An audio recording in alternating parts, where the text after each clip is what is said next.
देश में नरेंद्र मोदी जी के नेतृत्व में सरकार बनने के बाद 2014 से लगातार रिफॉर्म ट्रांसफॉर्म की नीति पर सरकार काम कर रही है।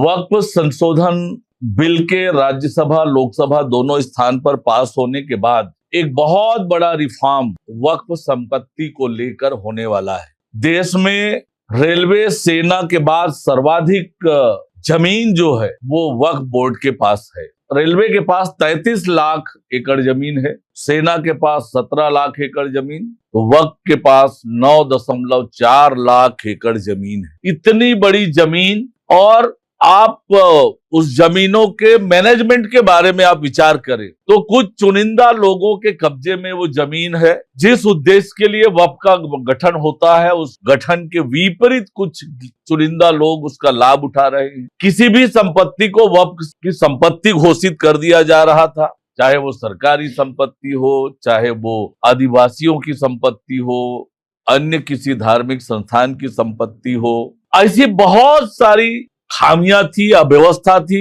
उन सब को दूर करने का काम इस वक्फ संशोधन बिल के माध्यम से हुआ है। वास्तव में अब संशोधन के बाद एक तो आम मुस्लिम समुदाय, विशेषकर गरीब, उनके हित में इसका उपयोग होगा, उसका मैनेजमेंट प्रॉपर होगा, संवैधानिक होगा, पारदर्शी होगा, संपत्तियों का सदुपयोग होगा, आम लोगों के लिए, गरीबों के लिए इसका उपयोग होगा। पहले महिला सदस्य नहीं होते थे, महिलाओं को भी स्थान होना चाहिए, ये भी इसके माध्यम से हुआ है। पहले वक्फ ट्रिब्यूनल के आदेश अंतिम हो जाता था, अब वक्फ ट्रिब्यूनल के आदेश को न्यायालय में चुनौती दी जा सकती थी। वक्फ बोर्ड में पहले 2 सदस्य होते थे, निर्णय के लिए 3 सदस्य होने आवश्यक लगता है। ऐसे अनेक रिफॉर्म इस संशोधन के माध्यम से हुआ है।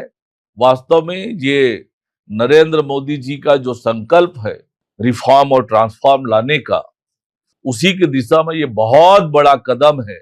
आने वाले समय में इसका बड़ा लाभ न केवल गरीब मुस्लिम लोगों को होगा, बल्कि अनेक तरह की जो शिकायतें आती थी वो सारी शिकायतों का निराकरण भी होगा, पारदर्शी होगा, और वक्फ की संपत्ति का सदुपयोग होगा, सही उद्देश्यों में उसका उपयोग हो सकता है।